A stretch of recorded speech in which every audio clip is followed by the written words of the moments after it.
Kombucha's explosion to a projected $7.05 billion global market by 2027 represents either fermentation's renaissance or expensive marketing of mildly alcoholic sweetened tea. This fizzy beverage with its SCOBY mother culture has convinced health-conscious consumers that they're drinking probiotic medicine rather than tea-flavored soda. But examining the actual science reveals a less miraculous reality than wellness bloggers suggest.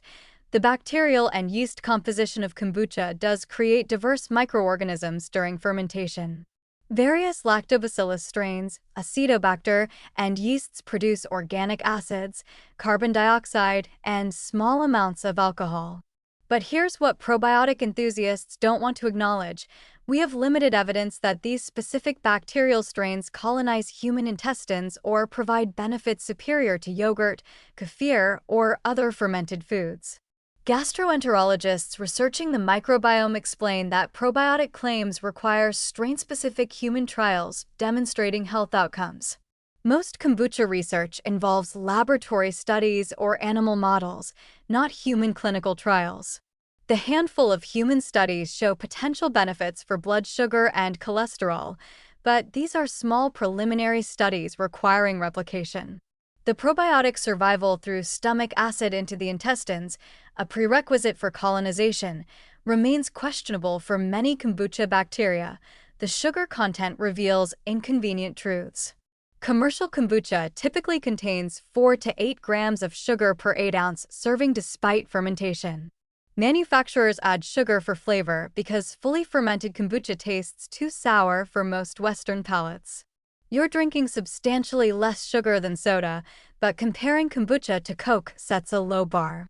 Comparing it to unsweetened tea shows you're consuming unnecessary sugar for probiotic claims with weak evidence.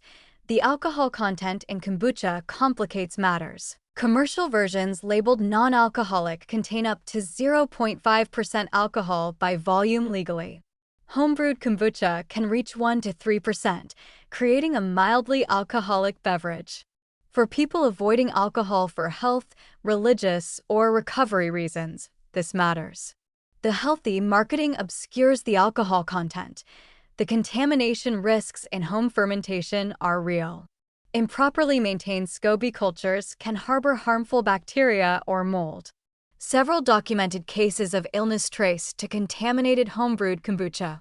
Commercial production undergoes safety testing, reducing contamination risk. But the craft beverage romance of home fermentation carries genuine risks without proper technique and hygiene. The cost comparison to probiotics is striking. $4 to $5 bottles of kombucha provide questionable probiotic benefits compared to probiotic supplements with defined bacterial counts and researched strains. If you're drinking kombucha specifically for gut health rather than taste, you're paying premium prices for uncertain benefits. Environmental considerations include tea sourcing, sugar cane cultivation impacts, and packaging waste. Glass bottles are recyclable but energy-intensive to transport. The recent proliferation of aluminum cans for kombucha improves sustainability, but changes the product's craft aesthetic. The corporate acquisition of craft kombucha brands by major beverage companies raises questions about authenticity and processing changes. Large-scale production differs from small-batch fermentation, potentially affecting bacterial diversity and beneficial compound production.